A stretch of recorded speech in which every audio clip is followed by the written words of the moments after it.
롯데 엑셀러레이터 대표이사라고 그러니까 롯데에서 에스컬레이터도 만드냐 뭐 이런 얘기 많이 하시는데 벤처 캐피탈 회사입니다.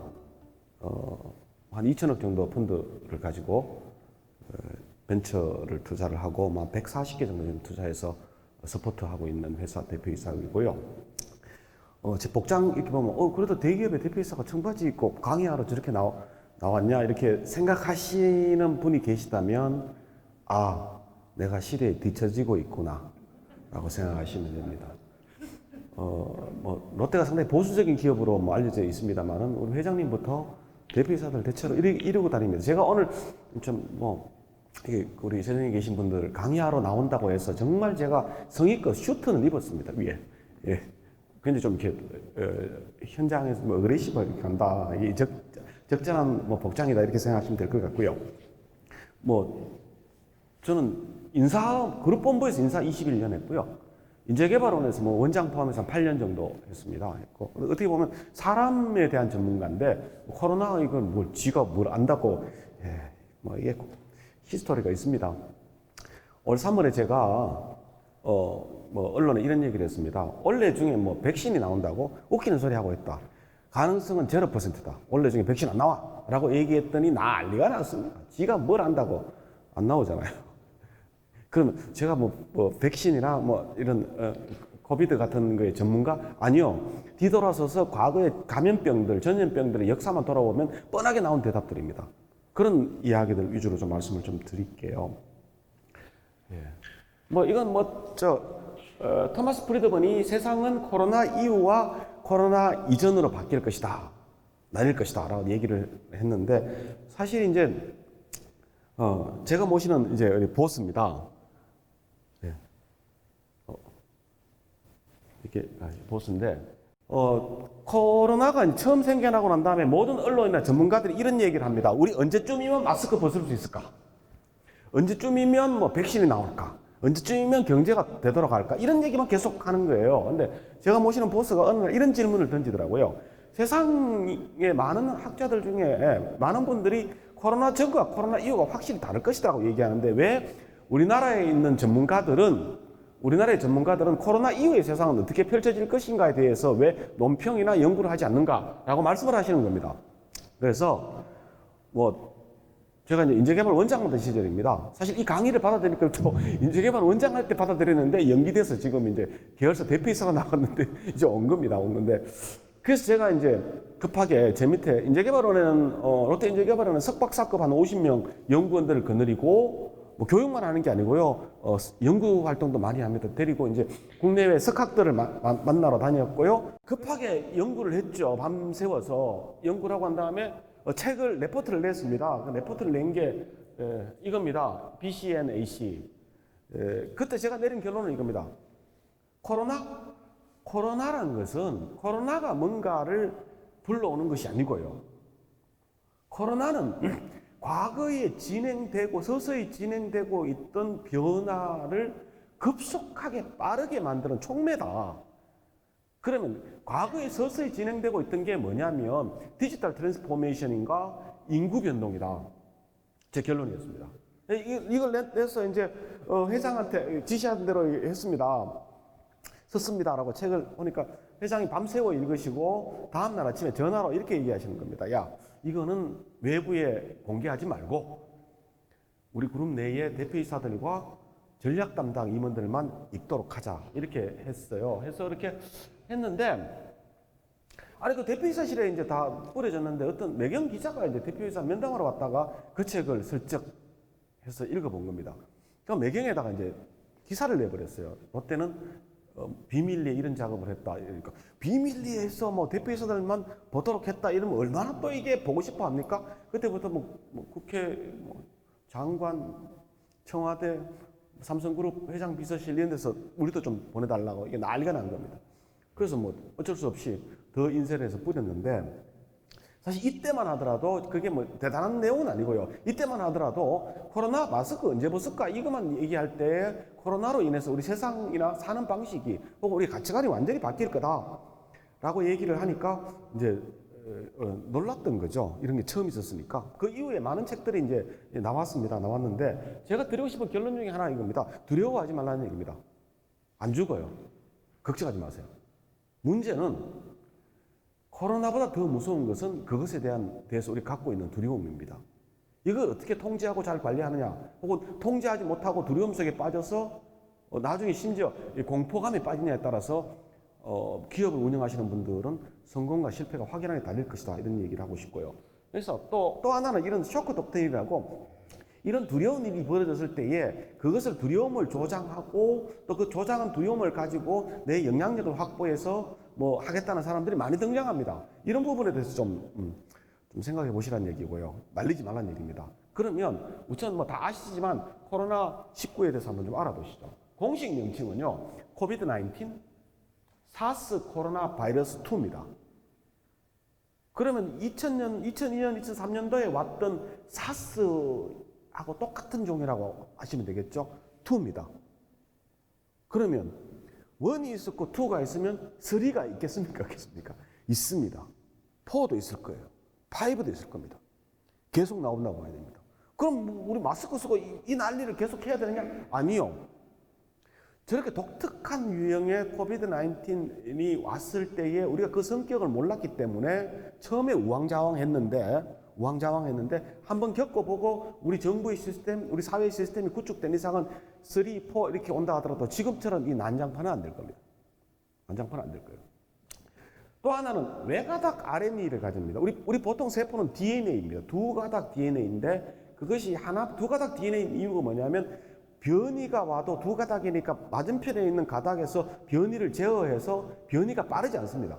근데 외가닥 RNA이면 변이가 생기면 그 변이를 제어할 수가 없어서 이 변이가 보통 DNA보다도 10만 배에서 100만 배 계속 바뀐다는 얘기입니다. 계속 바뀌어요. 사스 메르스는 증상이 없으면 전파도 안 됐는데 이게 전파가 됩니다. 그러니까 무서운 거죠. 자, 이 대목에서 하나 알아봐야 될 게 있습니다. 이거하고 비슷한 놈이 하나 있었습니다. HIV라고 혹시 아십니까? 에이즈 원인균입니다. 외가닥 RNA입니다. 똑같아요. 예. 1980년도에 발견됐습니다. 아직 백신 없습니다. 수천만 명이 저 에이즈 때문에 죽었거든요. 40년 지났습니다. 백신 아직 안 나왔습니다. 2002년도에 발현됐던 사스1도 백신이 없습니다. 그럼 어떻게 생각하십니까? 코비드-19는 백신 나올까요? 쉽지 않은 거죠. 그래서 제가 3월 달에 원래 내에 백신을 내놓는다고 웃기네 이렇게 얘기했다가 네가 미생물에 대해서 뭘 알아?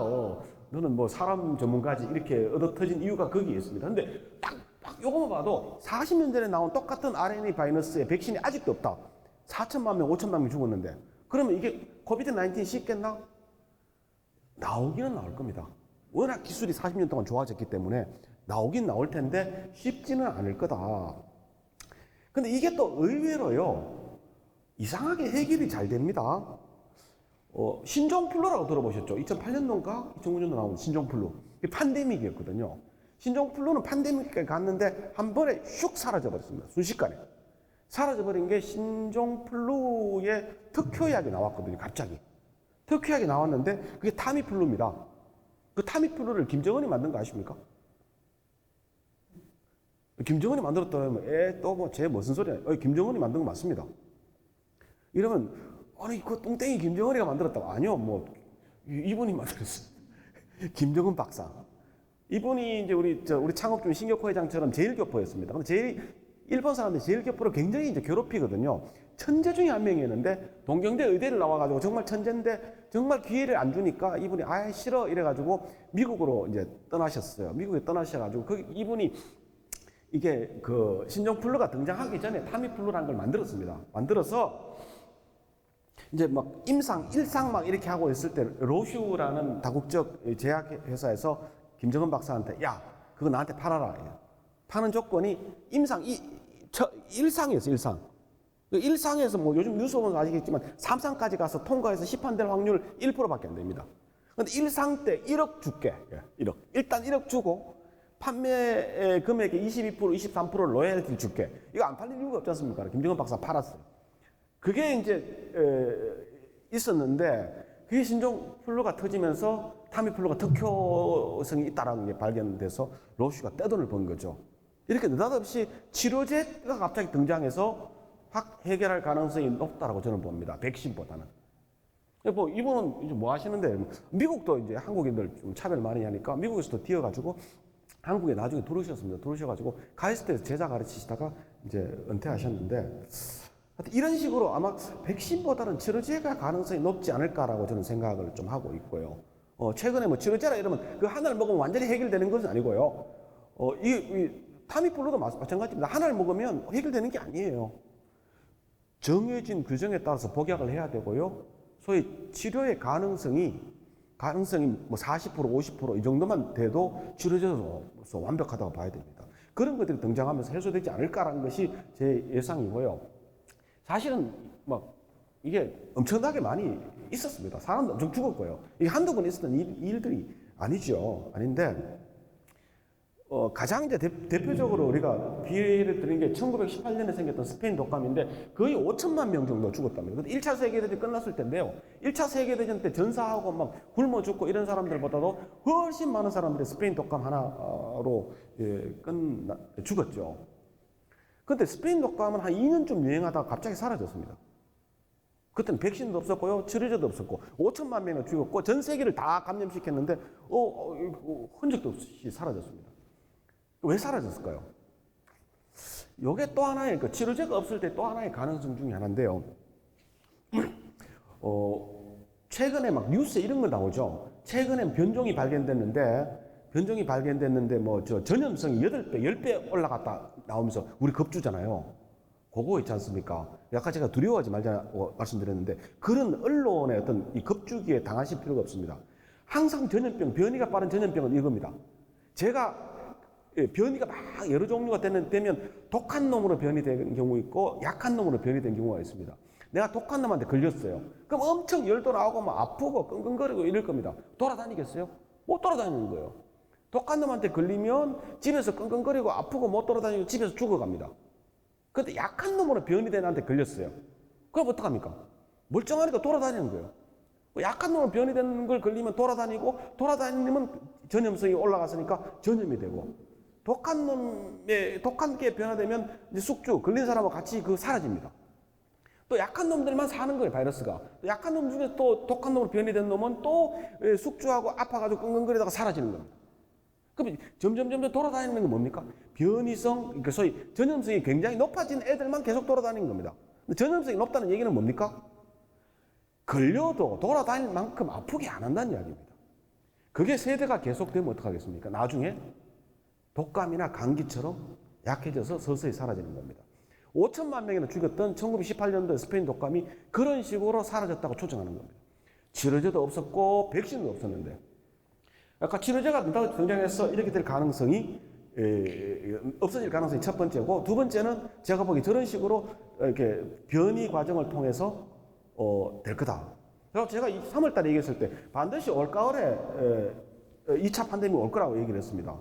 왜 그러냐면 지금까지 있었던 모든 이 감염병들이 죄다 2차 팬데믹이 있었습니다. 2차 유행이 있었던 이유가 뭐냐면, 처음 딱 걸리면요, 이 병이 어떤 특성을 가지는지 잘 모릅니다. 그러니까 죄다 겁을 먹는 거죠. 야, 저 걸리면 죽는가 보다 이러면서 어떡합니까? 다들 겁먹고 안 돌아다닙니다.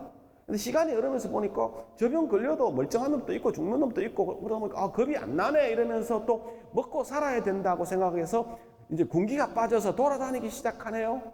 돌아다니기 시작하면서 2차 팬데믹이 반드시 왔었어요. 2차 팬데믹이 오면 또 대체로 1차 유행보다는 굉장히 곡선이 높았어요. 모든 감염병이 다 그랬기 때문에 2차 감염병이 오면 또 놀라가지고 다시 정신 차리자 이래서 사라지는 겁니다. 대체로 이 전염병들은 2차 유행이 오고 난 다음에 정신 차리자고 했을 때는 1년에서 1년 반 세월이 걸렸고요. 그 사이에 아까 이렇게 변이가 계속 이루어지면서 독한 놈은 사라지고 약한 놈은 전염되고 이 사이클을 거치면서 서서히 이제 사라지는 프로세스를 거쳤다. 지금까지 역사는요. 어찌됐든 뭐 지금까지 히스토리를 쭉 보면 인류 500억, 지금까지 살았던 500억 정도 중에서 60에서 70%는 전염병으로 죽었는데 결국은 언젠가는 우리가 마스크 벗고 사라질 겁니다. 사라지는데 문제는 그 사라지는 거 사라지게 만드는데 여기 계신 우리 참석하시는 회원분들이나 제가 할 수 있는 게 뭐가 있겠습니까? 우리 홍익 때 부총장님 모셨지만 뭐 기계공학 박사시고 굉장히 유능하신 분이지만 사라지는데 뭐 역할 하실 게 아무것도 없잖아요. 그죠? 결국은 우리 기업 하시는 분들은 저게 사라지는데 어떤 역할을 할 수 없다면 저것이 한 1, 2년 유행하면서 우리 사회를 분명히 바뀔 겁니다. 과거에 그래왔으니까. 그럼 이게 하면서 정치, 사회, 문화적으로 어떤 변화를 일으킬 것이고 거기에 우리 기업이 어떻게 기회를 찾고 혹은 리스크, 위험을 회피할 것이냐 이것이 매우 중요한 거라고 보시면 될 것 같고요. 뭐 저는 이분의 주장을 상당히 좀 신빙성 있게 돌아가신 분이긴 한데요. 안 넘어가네요. 그래서 넘기실 수 있죠. 예. 프로당 베르델이라는 분인데 이분이 역사는 있지 않습니까? 구조사적 변화. 봉건제에서 자본주의로 넘어오고 뭐 이런 구조사적 변화가 있고 국면사. 산업혁명이 일어나서 산업화가 됐어. 이런 국면사. 사건사. 이건 이 사건은 사건이 아닙니다. 뭐 세월호를 사건으로 보시는 분이 있는데요. 저건 사건으로 볼 수가 없는 겁니다. 왜? 정권이 바뀌었지 않습니까? 정치 구도가 그럼 완전히 바뀌었지 않습니까? 저 정도 세월호처럼 뭐 이렇게 막 한 나라의 정권이나 정치 구도를 완전히 바꿀 수 있는 그런 이벤트 이 세 가지로 볼 수 있는데 많은 사회학자들은 이번 코로나 코비드19를 국면사적 변화입니다. 어느 정도 수준이냐면요. 1929년도 대공황이라든지 1973년, 79년에 있었던 오일 쇼크라든지 이런 것들, 2008년도 금융위기라든지 이 정도의 우리 사회 변화를 가져오는 그런 거다라고 보면 되고요. 이런 얘기하면 그게 전염병 하나가 그렇게 하느냐 이렇게 보시는데요. 아까 스페인 독감 1918년도 얘기했지 않습니까? 그게 한국에도 왔습니다. 안 올 수가 없겠죠. 전 세계에 뻗쳤는데 그때 잘 안 되니까 넘겨주세요. 예, 그 오퍼레이팅. 이 무호 독감이라고 그랬습니다. 1918년 10월에 와서 1919년 3월에 끝났습니다. 인구 한 1,700만 되던 시절에 742만이 감염됐고 14만이 죽었습니다. 우리 지금 마스크 쓰고 계시죠? 이때 동경에 있던 그 학교 등교한 애들 다 마스크 썼습니다. 이 학생들. 14만 명이 죽었어요. 어마어마하게 죽었지 않습니까? 그러면 1918년도에 돌았던 스페인 독감이 어떤 현상을 불러일으켰을까요? 정치, 사회, 문화적으로. 언제 끝났나 보십시오. 1919년 3월. 무슨 일이 있었습니까? 3.1 만세운동이요. 저렇게 되면, 내가 언제 감염돼서 이 병에 죽을지도 모른다는 두려움과 공포, 울화, 분노, 이런 게 있으면요.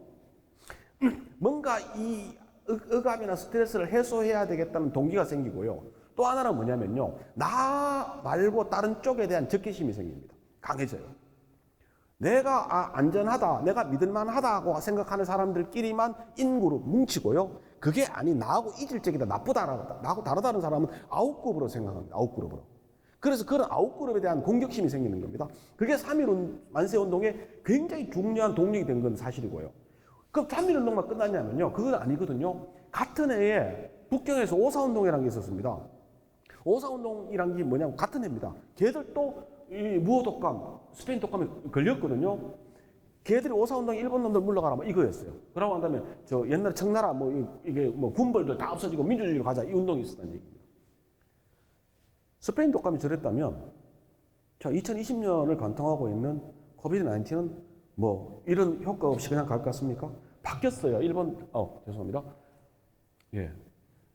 이 무단 통치를 계속해서 이게 육군 애들이 무식하거든요. 일본도 육군은 무식하고 해군은 좀 이렇게 좀 이성적이었는데 총독 자체를 육군에서 해군으로 바꿔버렸습니다. 위기가 있을 때마다 얘들은 이제 바꾸거든요. 예. 그렇게 될 수밖에 없는 이유 중에 하나가 이런 겁니다. 좀 넘겨주세요. 네.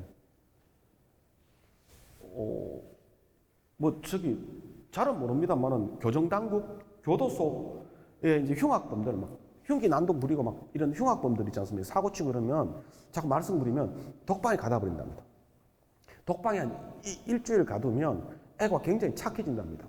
나한테 그걸 버리고 막 같이 때리고 막 싸우고 이래가지고 막 정말 죽이고 싶은 깜빵 동료들도 독방에 일주일쯤 갇혀 있으면 그리워진답니다. 이게 사람의 본성입니다. 많은 사람들이 이제는 저기 오프라인은 끝났어. 온라인으로 다들 할 거다라고 얘기할 때마다 제가 웃는 게요. 참 사람의 본성을 모른다. 그리고 흉악범들도 독방에 일주일만 있으면요. 사람이 그리워져요. 미치는 겁니다. 그 흉악범도 굉장히 일주일을 집어넣으면 착해져서 나와가지고 말 고분고분 잘 듣는답니다. 근데 흉악범도 아니고 가장 정상적인 사람들, 아무 문제 없는 정상적인 사람들을 집에다가 일주일 당 2주씩 가다 나고 싶죠. 물론 뭐 스마트폰 던져줘서 컨택을 한다 하지만 사람들이 이상해질 수밖에 없습니다. 미쳐가는 거죠. 그러면 이 미치는 과정 속에서 혼자서 2주 동안 독방에 갇혀서 독방 수행하면요. 원천적인 질문을 던지기 시작하게 됩니다. 스킨십이 없으면. 그 원천적인 질문을 수많은 사람들이 던지기 시작하면 세상이 바뀌는 거죠. 또 하나는 이게 원천적인 질문. 무엇이 중요한디? 무엇이 중요하지? 내 인생에서, 우리 삶에서 이런 부분에 대한 전반적인 성찰이 이제 가능한 기간들이라는 말씀이고요. 또 집에서 있고 어디 가서 사람들 만나지 말고 뭐 50인 이상 미팅하지 말고 이러면요. 사람의 원천적인 스킨십, 사람에 대한 어떤 어트랙티브가 사라지면 사람들 굉장히 힘들어지고 우울해지면서 인생에 대한 질문을 던지기 시작하고 내 가치관에 대해서 다시 리뷰를 하게 됩니다. 바뀐다는 이야기입니다. 이게 가장 첫 번째 큰 거라고 저는 보고요. 두 번째는 이겁니다. 지금까지 수많은 학자들이나 수많은 전문가들이 와 인공지능이 중요하다, 블록체인이 중요하다 이러면서 다들 떠들어댔습니다. 근데 다들 장밋빛이죠. 여기 뭐 저는 벤처 캐피탈 회사 대표이사니까 저한테 와서 1년에 한 3,000개 회사가 와서 우리가 가지고 있는 기술이 이렇게 대단하고 훌륭하고 세상을 바꿀 거니까 투자해 주세요라고 얘기를 하는데요. 그거 한번 좀 겪어보니까 느끼는 건데요. 많은 전문가들은 자기 분야가 앞으로 엄청 잘 될 거라고 사기치는 경향이 있구나. 예, 그렇게 해야지 주목받아야지, 내 분야가 주목받아야지 돈이 들어오고 연구비가 들어와서 더 빨리 돌려갈 수 있으니까 좀 부풀리는 경향이 있습니다. 마찬가지로 디지털 트랜스포메이션 하는 테크놀로지들도 그런 식으로 부풀려진 경향이 있는데 막상 어떻게 했습니까? 얼떨결에 미래에 불시착하게 됐습니다. 아니 제가 사람들 모아놓고 강의하던 게 하루 이틀 아닌데 카메라 보고 강의를 하고 있더란 이야기죠. 회장님하고 보고하는데 이 스크린 보고 그거 좋더라고요. 스크린으로 이제 회장님께 보고를 하는데 너무 좋더라고요. 왜 좋냐? 꺼졌어요. 이거 좀. 예. 왜 좋냐면, 이제, 저 대면 보고를 하면요. 뭐 질문하시잖아요. 질문하실 때 서류 뒤적뒤적 이러면요. 좀 마음이 좀 그래요. 쟤는 그 서류를 좀 대접할 정도밖에 준비가 안 됐나 얘기를 할 거지 않습니까? 근데 스크린만 딱 보면 제 얼굴만 나오지 않습니까? 회장님, 내 스크린 카메라 뒤쪽에 제 부하 참모들, 임원들이 쫙 앉아 있습니다. 쫙 앉아가지고, 회장님 질문하시면 뒤에다, 보드에다 써줘요, 저한테. 그 보면서 얘기를 하니까 얼마나 좋은지. 하여튼 보니까 화상회의, 온라인 수업, 재택근무 이거 하면서요.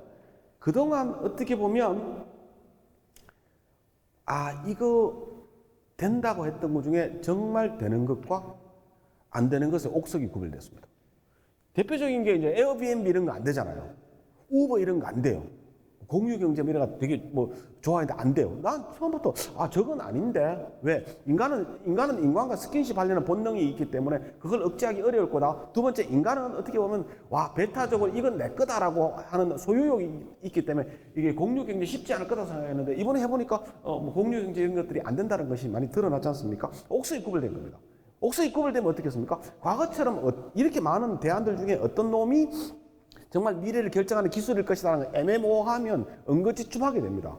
근데 막상 한 반년, 이렇게 한 1년 가까이 미래에 불시착해서 미래 기술을 써보니까 될놈 안 되는 놈 확실히 결정됐겠죠? 그럼 되겠다라고 판단한 것에 대해서는 엄청난 투자금이 쏟아질 것이고 투자금이 쏟아지면 그걸 내버려야죠. 빠른 속도로 발전이 되겠죠. 그죠? 그러니까 DT가 아까 제가 말씀드렸듯이 코로나가 촉멸한 것이 될 놈, 안 될 놈, 기술에 될 놈, 안 될 놈을 선별해주는 기능을 한 겁니다. 그 돈들이 쏠릴 것이고, 그 엄청나게 빠른 속도가 될 것이고, 과거에 흘러오던 DT의 흐름보다도 더 빠르게 DT가 진척될 거다. 4배에서 5배 정도 빠르게. 이게 제 결론이고요. 또 하나는 이겁니다. 전 세계 국가들이 수능시험 본 겁니다. 점수로 딱 나와요. 어느 국가가 유능하고 어느 국가가 무능한가. 이거는 여러 가지 측면이 있었지만 KPI가 딱 하나 나왔지 않습니까? 몇 프로나 걸렸노? 몇 명이나 죽었노? 1등부터 꼴등까지 줄 세우기가 딱 되는 겁니다. 줄 세우기가 딱 돼요. 그러니까 정부가 유능하다, 무능하다 이런 것들이 완전히 서열화되니까 어떤 정부의 시스템이나 이런 것들도 급격하게 변화가 되기 시작할 겁니다. 또 하나 이거 미중 간 관계인데요. 이게 미국이 중국의 어떤 바이러스 때문에 공격을 받았는데 이게 9.11일까 혹은 금융위기일까? 당연히 9.11이라고 얘기합니다. 기습 공격 당했다 하는 겁니다. 금융위기는 뭡니까? 지들이 잘못해서 집안에 지가 꼬여서 자빠진 것이고요. 9.11은 공격받은 것이거든요. 미국의 태도는 이겁니다. 9.11 그야말로 이게 진주만을 공격받은 이후에 또 그 트윈타워 뉴욕의 트윈타워가 공격받은 이후에 세 번째 공격이다 이거예요. 그 책임이 회피되는 거죠. 두 나라 갈등 엄청나게 앞으로 심해질 겁니다.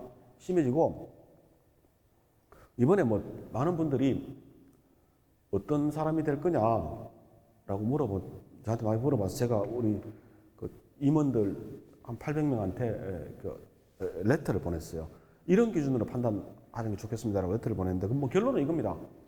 끝까지 트럼프가 안 된다는 어떤 오류에 빠지지 마라. 가능성이 높습니다. 높아요. 트럼프 아직도 뭐 언론에서 막 이렇게 얘기하는데 트럼프는 언론과 엄청나게 척진 사람입니다. 그래서 언론들이 트럼프를 계속 가고 안 된다 이렇게 계속 하고 있지만 실제로 미국의 수면 밑에의 어떤 유권자들의 생각은 좀 다릅니다. 옛날에 힐러리하고 붙었을 때도요 99.9% 힐러리가 된다고 했지 않습니까? 언론도 그렇게 동조했거든요. 근데 트럼프가 생각외로 좀 경쟁력이 좀 있습니다. 이 경쟁이 있다면 훌륭하다는 얘기가 아니고요. 득표 경쟁력이 있습니다.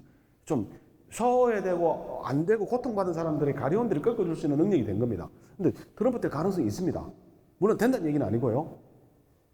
지금처럼 막 10% 이상 간격이 벌어지니까 안 될 거다라는 생각을 절대 하지 마라. 그런 거고요. 트럼프가 되면 중국 더 세게 때릴 겁니다. 이제 뭐 삼선 고민 안 하니까. 그럼 민주당으로 넘어가면요. 민주당이 넘어가면 더 세게 때릴 겁니다.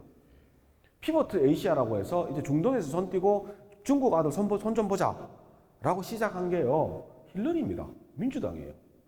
민주당으로 넘어가면 중국 때리기는 훨씬 심해질 것이고요. 지금처럼 뭐 기술 봉쇄하고 그다음에 뭐 수출이 봉쇄하고 이 단계보다도 훨씬 높은 단계로 이제 가져갈 가능성이 높다라는 말씀을 좀 드리고 싶고 미중 간의 갈등은 지속될 거다. 얼마나 오래 될까? 한 15년은 될 것 같다. 이렇게 생각입니다. 15년. 실제로 과거에 미국이 일본을 이길 때, 미국이 소련을 이길 때 걸린 시간이 한 10년쯤 됩니다. 완벽하게 꺾을 때까지. 그래서 10년에서 15년은 걸릴 것 같다는 게 제 생각이고, 그래서 중국 투자나 이런 것들 고민하실 때요, 생각 좀 해보셔야 됩니다. 갈등이 꽤 오래 갈 것이다. 특히 민주당이 되면 더 세게 갈 것이다. 특히 왜 그러냐면, 이 코비드-19이 중국산 아닙니까? 중국산 제품이 미국에 상륙해서 수십만의 미국인들을 죽인 거 아닙니까? 이것이 중국에 대한 미국인들의 감정이 악화되는데 촉매 역할을 하는 겁니다. 굉장히 안 좋아질 것 같다라는 제 생각이고요. 또 하나 이겁니다. 이분이 이제 뭐 한나 아렌트라는 대단히 훌륭한 철학자신데 학자들, 총장님 계시는데 이런 말씀해서 될지 모르겠지만 학자들은요 아주 쉬운 것을 아주 어렵게 설명하는 묘한 재주들이 있으십니다.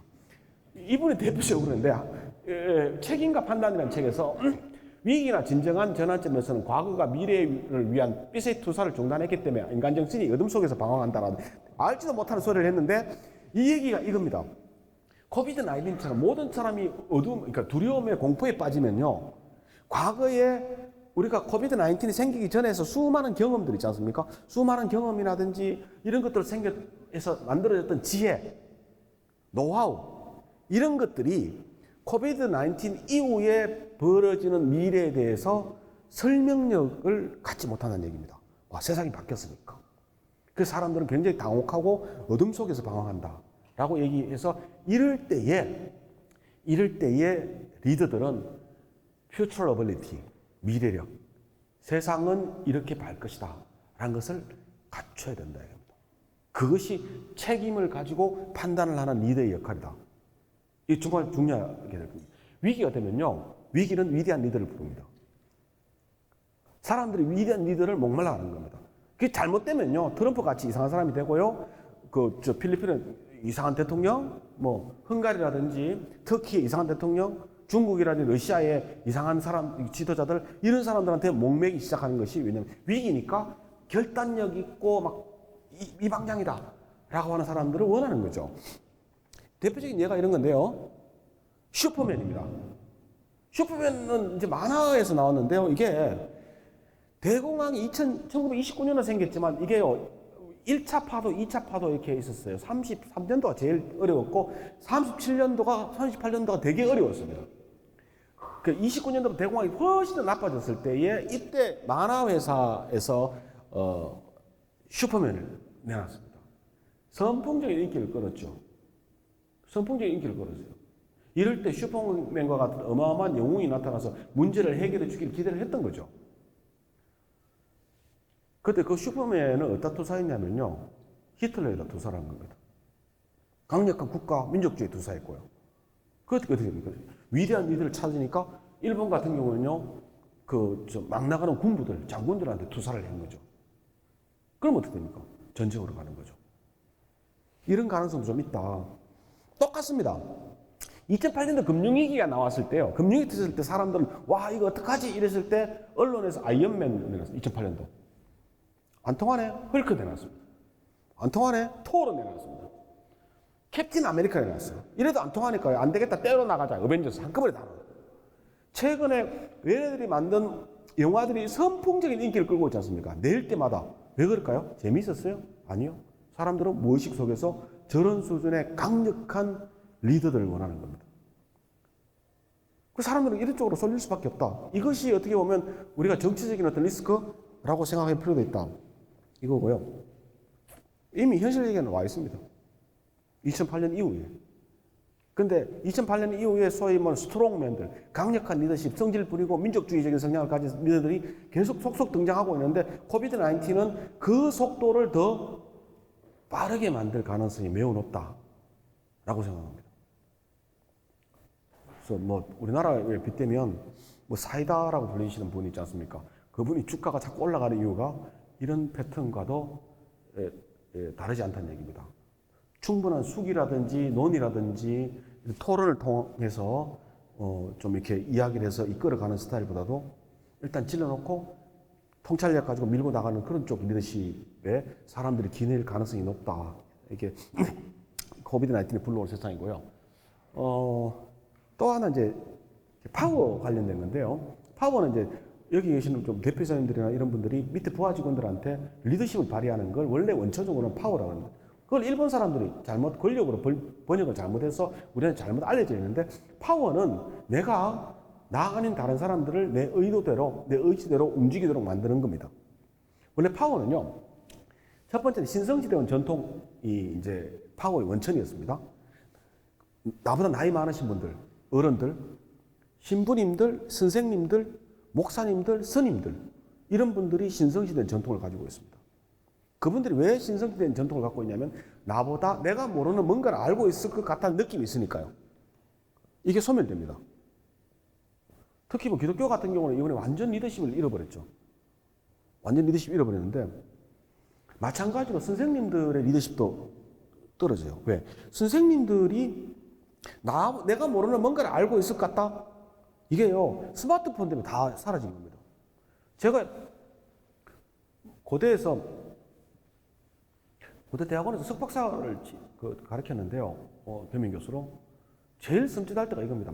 이렇게 설명을 한참 했는데, 박사과정 학생 하나가 핸드폰을 꺼내가지고 제 얘기를 듣더니 고개를 갸우뚱하더니 스마트폰 꺼내가지고 찾는 거예요. 찾다가 들여다보고 한 다음에 제 얼굴을 보면서 씩 웃는 거예요.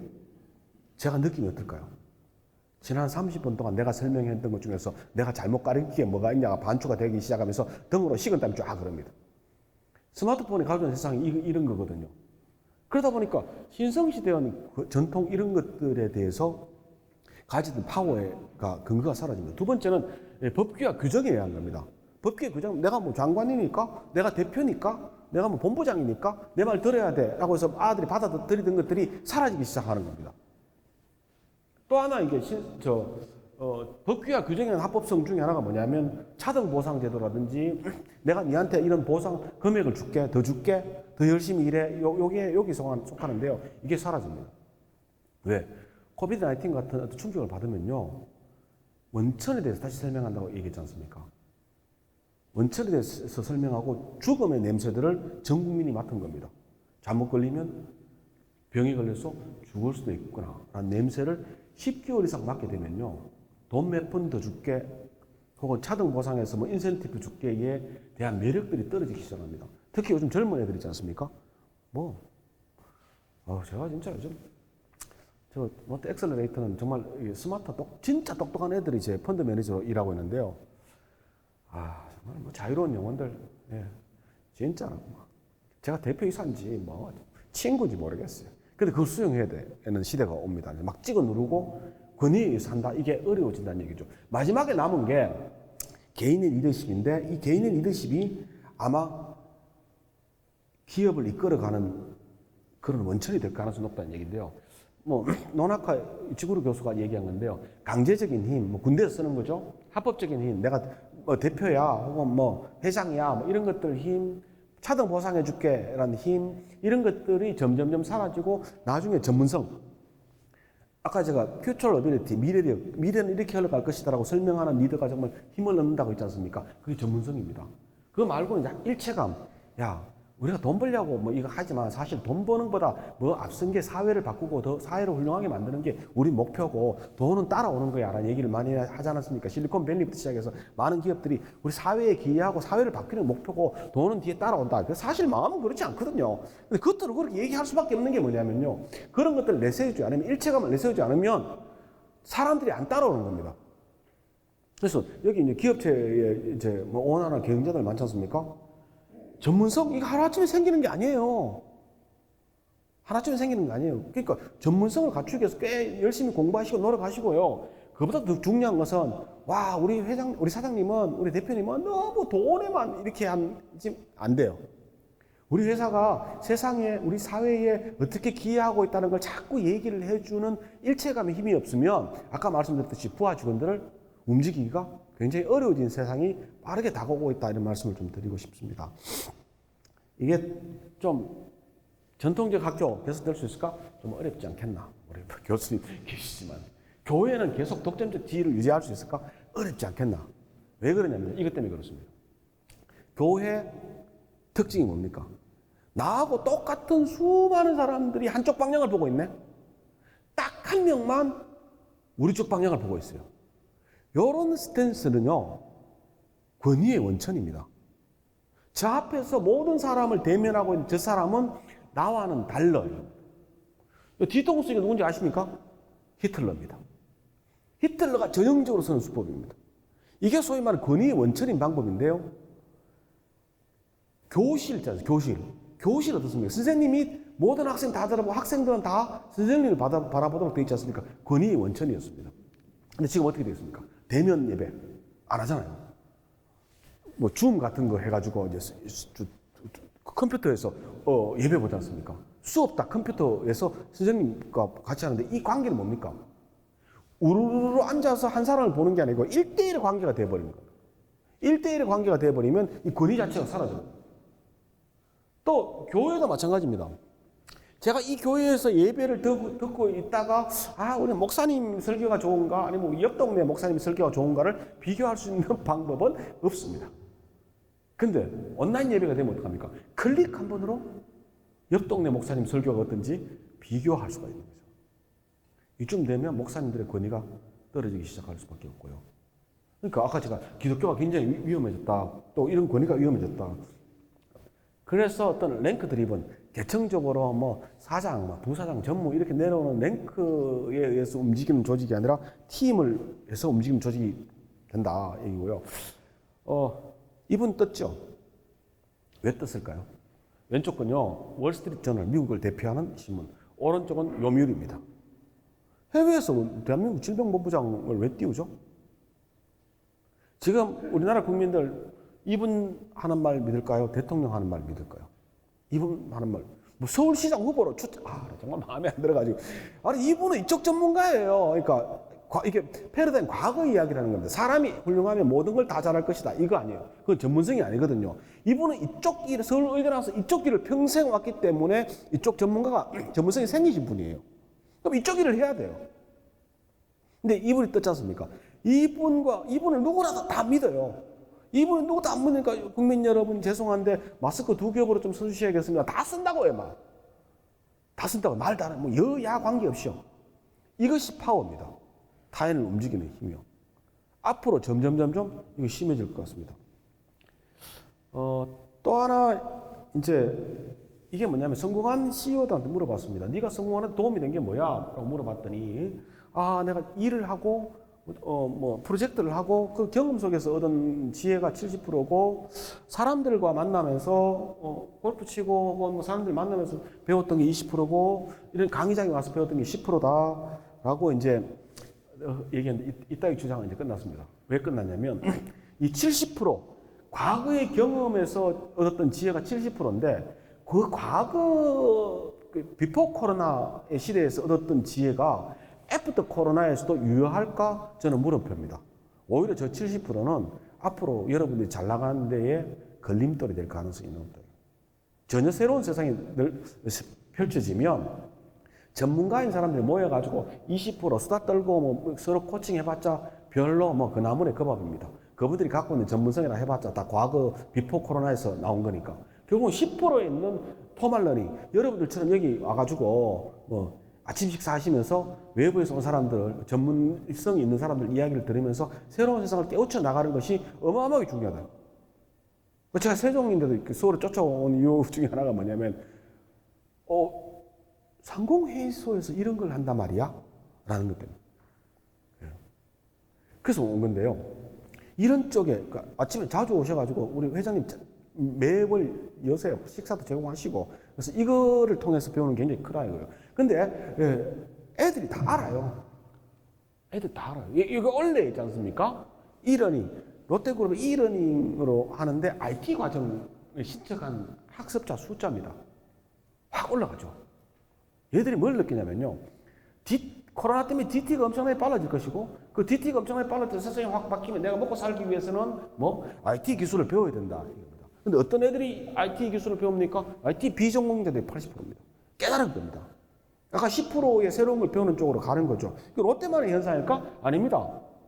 국내에서 현상이 다 이런 겁니다. 새로운 걸 배우고. 근데 우리 참 잘했죠, 대한민국. 근데 얼떨결에 잘한 거 아닙니다. 이번에 자신감을 좀 가졌으면 좋을 것 같아요. 블룸버그라고 미국의 가장 대표적인 신문 중인데요. 신문인데 가장 혁신적인 국가 2020년도는 안 나왔습니다. 2019년도에 가장 혁신적인 국가가 사우스 코리아 1등이었습니다. 밑에 독일, 핀란드, 스위스, 이스라엘, 싱가포르, 스웨덴, 미국 쭉 나와요. 놀라운 것은 6년 연속 1등입니다. 출연 빈도로 봤을 때도 2020년도로 당연히 1등을 고려할 겁니다. 사실 우리 있지 않습니까? 가장 혁신적인 국가고 잘 할 준비가 돼 있었기 때문에 잘한 겁니다. 언론에서 자꾸 까서 그런데 근데 이게 좀 문제를 일으킵니다. 잘한 게 소셜 캐피탈, 사회적 자본이라고 번역합니다. 우리 국민들이 이렇게 과거에 블룸버그 평가하듯이 잘하고 있었는데 잘한다는 걸 몰랐어요. 그런데 이번에 깨달은 겁니다. 뭐 때문에? 전 국가가 참여해서 치른 수능 시험에서 거의 1등을 했다는 사실인 겁니다. 그 첫 번째. 두 번째 소셜 캐피탈은 뭐냐면요. 사재기가 없네. 우리 사재기 없었지 않습니까? 남한테 폐 끼치기 싫어하는 일본에서도 사재기 때문에 난리 났습니다. 선진국이라는 유럽, 미국 할 것이 사재기 난리 났습니다. 근데 우리 사재기 전혀 없었습니다. 사재기가 없었던 이유가 뭘까요? 사재기가 없으려면요. 첫 번째가 내 이웃들은 나랑 같이 한반도에서 살아가는 사람들은 쪽팔리게 사재기 같은 거 안 해. 라는 믿음이 있어야 됩니다. 내 이웃에 대한 믿음이죠.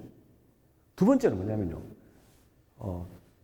사재기를 한다? 물건이 매대에서 사라진다? 롯데백화점, 롯데마트, 세븐일레븐 이런 유통 체인에서 사라지는 즉시 1시간 내에 물건을 다 배송해서 채워놓을 수 있는 사회적 프라임이 돼 있다는 믿음이 있어야 됩니다. 세 번째는 우리 정부가 그렇게 멍청하지 않다는 믿음이 있어야 됩니다. 이것이 사실은 있었어요. 있었는데 몰랐던 거죠. 그걸 발견할 수 있는 기회가 없었는데 이번에 발견된 겁니다. 아, 우리 국민들은 모두 나만 그런 게 아니라 모두 이웃에 대한 믿음, 사재기 같은 건 쪽팔리게 안 한다는 걸 믿음이 있었고, 두 번째 유통업체에 대한 믿음이 있었고, 세 번째 정부에 대한 믿음이 있다는 사실을 발견한 겁니다. 근데 발견하면 와 훌륭하다 이걸로 끝날 문제가 아니고요. 이거 발견하면 가속화 됩니다. 뭐가? 넘겨주세요. 우리도 모르는 사이에 사회적 자본이 있다는 사실을 발견하면 가속화됩니다. 뭐가? 기준점이 올라갑니다. 과거에는 우리가 아직은 선진국이 아니니까 이렇게 해서 그럴 수도 있지인데, 와, 우리가 세계 최고네. 이래 되면요, 용서할 수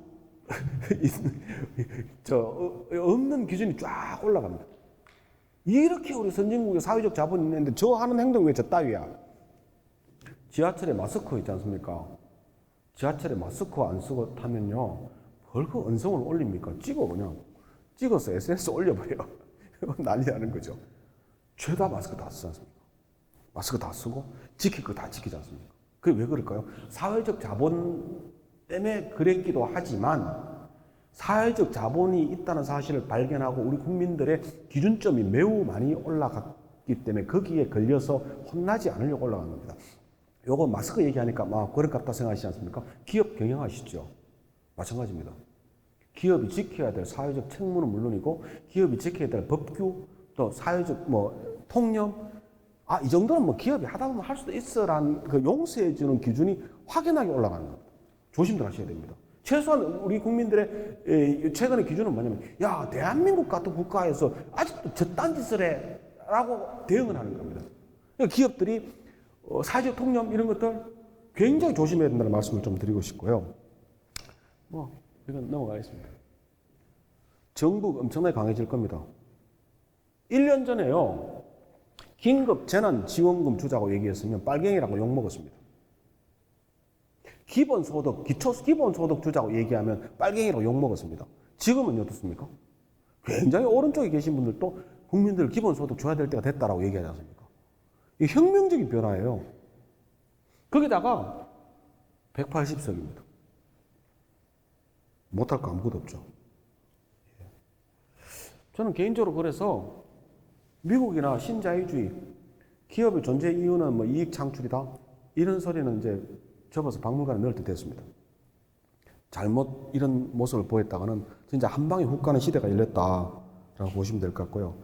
얘네 둘이들 15년 이상 싸울 겁니다. 싸울 거고, 이거 싸운다면 많은 분들이 걱정하시는데요, 나는 이해가 안 돼요. 왜 많은 분들이 미중 간에 갈등이 있으면 한국 경제가 굉장히 어려울 것이다. 참 걱정도 참. 우리한테 엄청 좋습니다.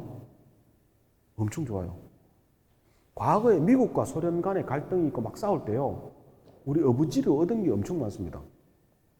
미국과 중국과 막 싸우지 않습니까? 일본처럼 미국 편 바짝 들어버리면요, 미국 편 바짝 들어버리면 미국에서 뭘 안 해줘요. 어차피 내 건데 어차피 잡아놓은 물고기에 떡밥 안 주듯이 일본에 배려 안 합니다. 근데 한국이 엉거지춤한 자세로 서 있으면 서 있도록 양쪽 국가에서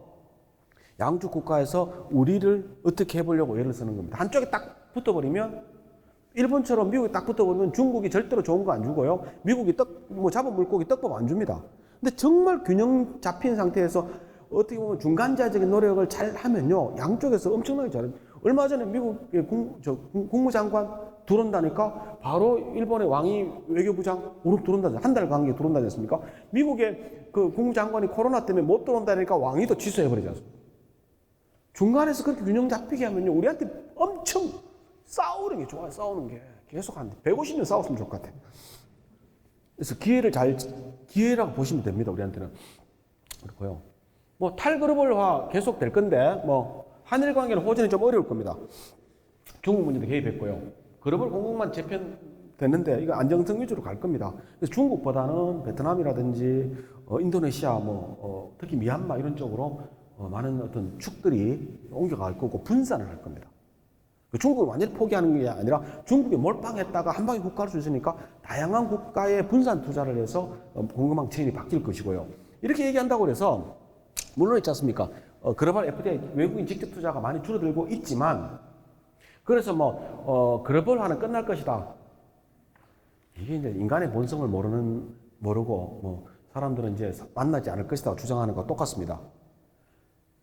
그르벌화는 지난 150년 동안 꾸준히 진척되어 온 것이고요. 그르벌화가 진척되면서 우리 인류의 어떤 풍요로움이 지속적으로 늘어났습니다. 근데 그러면 그르벌화가요, 우상향으로 쭉 이렇게 올라간지 아십니까? 아니에요.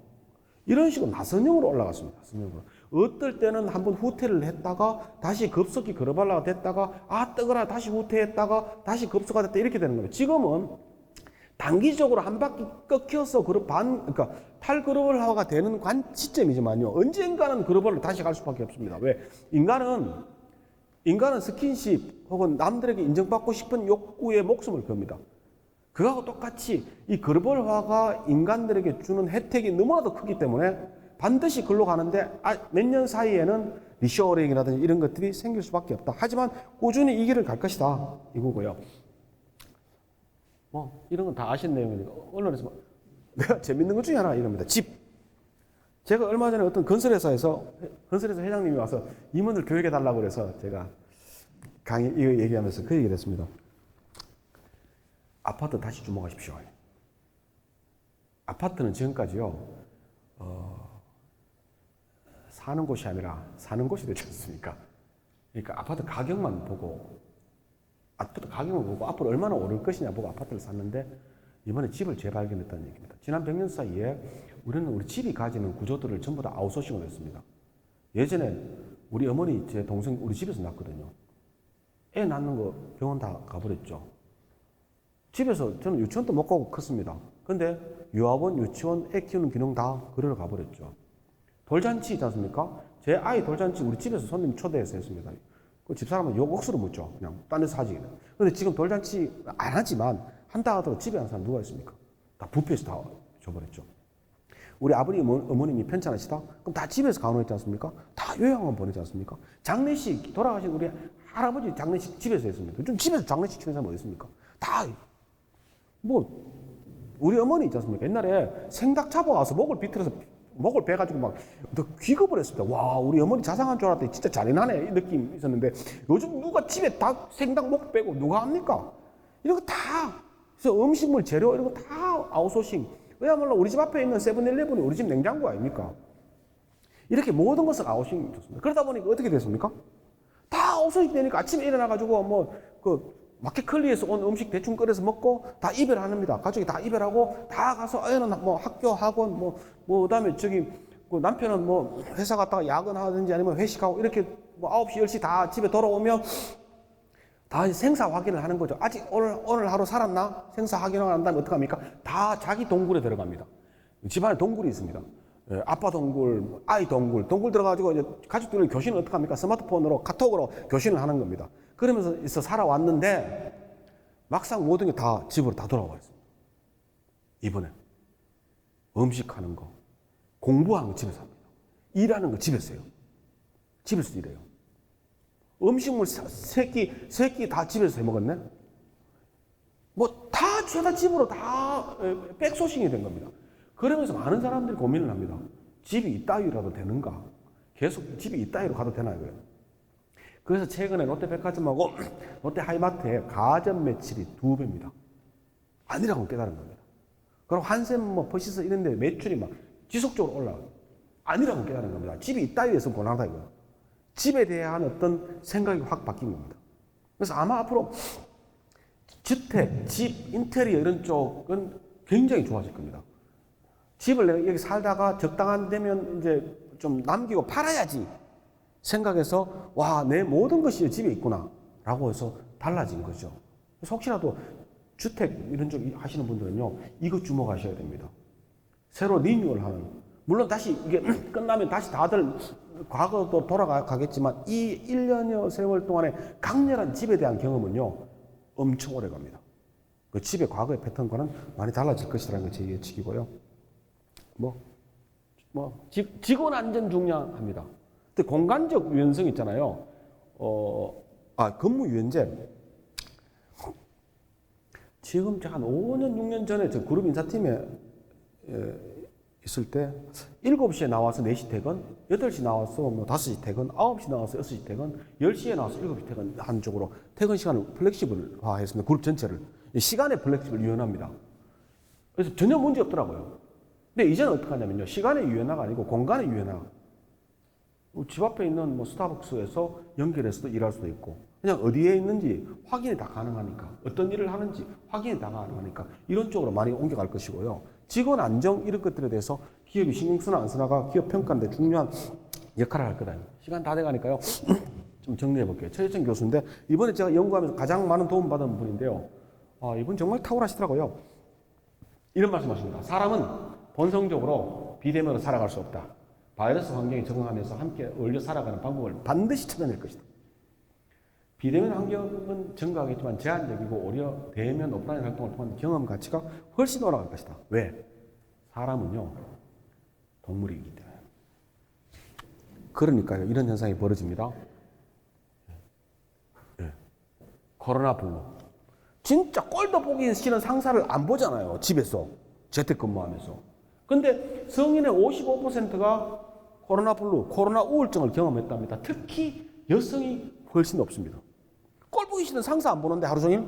왜 이런 현상이 벌어질까? 이거 이해 못 하시는 분들 이거 보시면 돼요.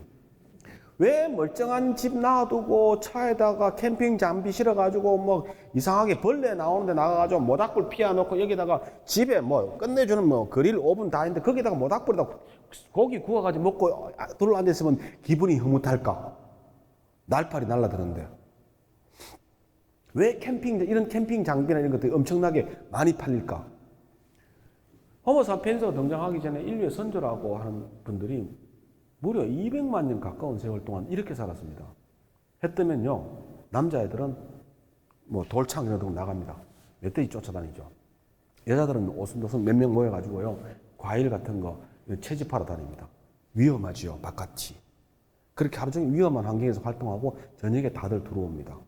그러한 다음에 모닥불 피워놓고, 동굴에 모닥불 피워놓고 생사 확인부터 하죠. 오늘 별일 없었나? 별일 없었다. 이러면 남자들이 잡아온 고기를 모닥불에 굽습니다. 그러고 난 다음에 이 멧돼지 잡는데 갑돌이가 어떻게 했고 을돌이는 바보처럼 도망갔다 뭐 이렇게 하면서 수다 떨죠. 그죠? 부인들이 옆에서 웃으면서 박수 쳐주고 와 우리 남편 훌륭해, 우리 남자친구 훌륭해 하면서 격려하면서 따온 과일이나 이런 것도 같이 먹었죠. 그게 가장 행복한 시간이었습니다. 무려 200만 년 동안. 시대가 바뀌었잖아요. 엄청 바뀌었는데도 불구하고 그 본능이 아직도 남아있는 겁니다. 제 아는 부하 상무는요, 캠핑을 어마어마하게 좋아하는데요, 캠핑을 지금 못 가니까요, 집 아파트에다가 그 텐트처럼 그 안에 기들어가 자고 이러더라고요. 이게 인간의 본성이거든요. 절대로 이건 버릴 수가 없다. 아무리 코로나가 심각해져도 데이트를 비대면으로 할 수는 없지 않습니까? 반드시 돌아오게 되어 있습니다. 이게 인간의 본성입니다. 완전히 저쪽으로 와서 비대면으로 완전히 넘어가서 우리의 삶 자체가, 인류의 삶 자체가 저렇게 갈 것이다 생각하지 마십시오. 오히려 거꾸로 용수철로 튈 수가 있습니다. 억눌러 놨던 이런 본능들이 나중에 해제되고 나면 용수철처럼 엄청나게 튕겨나올 수 있습니다. 그걸 잘 계산하지 못한 사람들이 얼마 전에 풀었다가 이 사태가 난 겁니다. 억눌러놨다가 야 이제 괜찮아 이러니까 죄다 이태원하고 클럽 가서 죄다 걸리잖아요. 이게 인간의 본성입니다. 옆 뒤에 그림에 있는 저게 이제 우주선 착륙장 같은 게 이제 스티브 잡스가 만들었던 마지막으로 만든 작품입니다. 애플 본사 사업입니다. 실리콘밸리 쿠퍼티노에 있죠. 저거 만드는데 우리 돈으로 한 5조 5천억 들어갔답니다. 우리 비대면이 가능한 것은 스마트폰 잡스가 만든 그것 때문에 가능했거든요. 비대면 세계를 가능하게 만들었던 잡스가 그 스마트폰 팔아가지고 번 돈 5조 5천억을 죽기 전에 마지막 완성해놓고 죽은 겁니다. 왜 저랬을까요? 비대면의 세상을 만들어낸 사람인데요. 잡스는 그렇게 생각했습니다. 창의성이라는 것은 앞으로 미래의 가장 중요한 동력인데 그 창의성은 한 사람의 머릿속에 있는 것이 아니라 사람들의 두뇌와 두뇌 사이에 존재한다는 이야기입니다. 그래서 저 설계할 때 어떻게 하냐면요, 굉장히 사람이 다니기 불편하게 만들어놨습니다. 그래서 가능하면 수많은 조직의 구성원들이 다니면서 뭐 화장실 갔다가 뭐 스낵코너 갔다 다니면서 자꾸 부딪히게, 자꾸 얼굴을 마주 부딪히게 굉장히 불편하게 설계해놨다. 5조 5천원. 이게 우리의 미래다. 예. 또 하나는 아까 말씀드렸듯이 뭐 3.1 운동, 뭐 5.4 운동 말씀드렸지 않습니까? 위기가 닥치면 가까운 사람 더 가까워지고 낯선 사람 멀리 되고 미워합니다. 혐오, 기피, 분노, 성향 찾기 됩니다. 그래서 뭐 지금 뭐 유럽에서는 동양인들 싫어하고 뭐 중국 애들 정말 싫어하고 이러잖아요.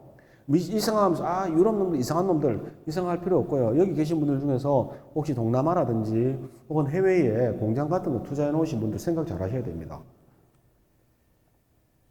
이게 베트남에 있는 롯데 빌딩입니다. 하노이에요. 저 사람들은 베트남의 제일 높은 빌딩, 하노이 제일 높은 빌딩 두 개가 한국 건거 아시죠? 하나는 경남 거고 하나는 롯데 건데요. 저걸 보면서요, 베트남 사람들은 무슨 생각을 할까요? 이렇게 생각해 보시죠. 서울시에 제일 높은 빌딩 두 개가 있는데 해외 자본이 지었어. 서울 시민들은 무슨 생각을 하게 될까요? 이게 해외에 나가려면 극단적으로 겸손한 말씀을 좀 드리고 싶은 거고요. 걔들도 우리를 타인 아웃구로 본다는 얘기입니다. 넘겨주세요. 넘어가시죠. 예. 혹시 직원들한테 가족이라고 말씀들 하셨죠? 우리 가족같이 대한다고 말씀하셨죠? 그렇게 말씀하신 게 사기인지 아닌지 확인할 시간 왔습니다. 그 모멘트 오브 트루스, 진실의 수관이라고 제가 얘기를 하는데요. 지금까지 우리 직원들 가족처럼 생각한다고 말씀하셨다면 그 말씀이 진짜인지 거짓말이었는지를 확인할 수 있는 시간이 된 겁니다. 정말 어려워도요. 전 진짜 어려워도 가능하면 무급휴직은 할지언정 내치지는 마십시오. 해고하지 마세요. 정말 해피 하십시오. 그게 어떻게 보면 이런 어떤 위기를 건너가는 기업가들의 본연의 의무입니다. 그런 신뢰를 줘야지 앞으로 이 포스트 코로나 끝나고 난 다음에 굉장히 오랫동안 동력이 될 겁니다. 국민들은요, 사람들은요, 우리 이해관계자들은 이 위기 때 우리 기업인들이 어떻게 했는지, 특정 기업이 어떻게 했는지 굉장히 오랫동안 기억할 겁니다. 정리해 보겠습니다. 여러 가지 말씀드렸는데요. 바이러스 이게 문제가 아니고요. 정치, 사회, 문화적 변화가 아마 정말 주목해야 될 거라고 생각하고요. 국면사적 전환이다.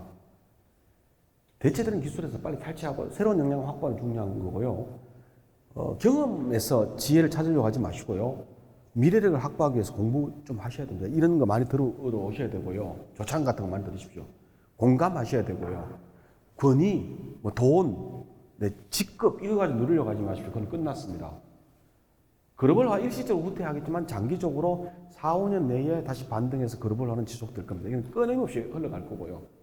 인간적 기업 돼야 됩니다. 이거 끝날 때. 뭐 제가 확률적인 얘기지만 아까 뭐 두 가지 여러 가지 치료제라든지 뭐 백신 말고 다른 가지 방식 있지만 그래도 내년 여름이면 아마 끝이 난다고 봅니다. 끝이 나고 완화될 거예요. 그러고 난 다음에 포스트 코로나 시대가 지속될 겁니다. 오랫동안. 그때 어떻게 하실래요? 그때 오랫동안 지속되는 세월 동안 정말 존경받고 승승장구하기 위해서는 지금 이 기간에 정말 인간적인 기업이 돼야 된다. 이 말씀을 드리겠습니다. 뭐 여러 가지 말씀드렸고요. 어려운 환경 속에도 우리 기업이 역시 나라를 살리고 세상을 바꾸는 역할을 합니다. 여러분 좀 더 힘내시고 파이팅 하시는 말씀 드리겠습니다. 감사합니다.